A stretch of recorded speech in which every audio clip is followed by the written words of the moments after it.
तर एक गंमत सांगते तुम्हाला, जेव्हा मी हा दुधी भोपळा चिरत होते की नाही, तेव्हा मुलगी मला म्हणायला लागली त्या गोष्टीतल्या म्हातारीनं, चल रे भोपळा टुनुक टुनुक करत, तो भोपळा तेवढा कायमचा घेऊन जायचं नाही का गं, आमची तर सुटका झाली असती. आता हिला काय बोलायचं सांगा.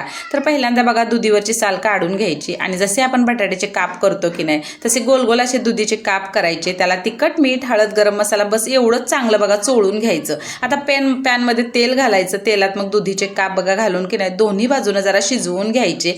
तोवर की नाही तडका पॅनमध्ये तेल घालायचं. तेल तापलं की त्याच्यात जिरं, ठेचलेला लसूण, कढीपत्ता, मिरची हे सगळं जरा तडतडून द्यायचं. मग घालायचं याच्यात बघा एका मोठ्या साईजचा बारीक चिरलेला कांदा. आता कांदा जरा मौसूद झाल्यावर की नाही पुन्हा त्याच्यात तिखट, हळद, मीठ, गरम मसाला घालायचा. चांगलं जरासं बघा परतून घ्यायचं. आता इथं जरा नीट बघा बरं, तर मी गॅस बंद केलाय आणि मग फेटलेलं दही घातलंय वाटीभर दुधीत. आता गॅस बंद करूनच दही घालायचं, नाही तर दह्याचा राग तर तुम्हाला माहिती आहे, ते जर फुटलं तर अख्ख्या भाजीचा सत्यानाश व्हायचा. वरून तडका पॅनमधला सगळा तडका घालायचा, मस्त कोथिंबीर घालायची.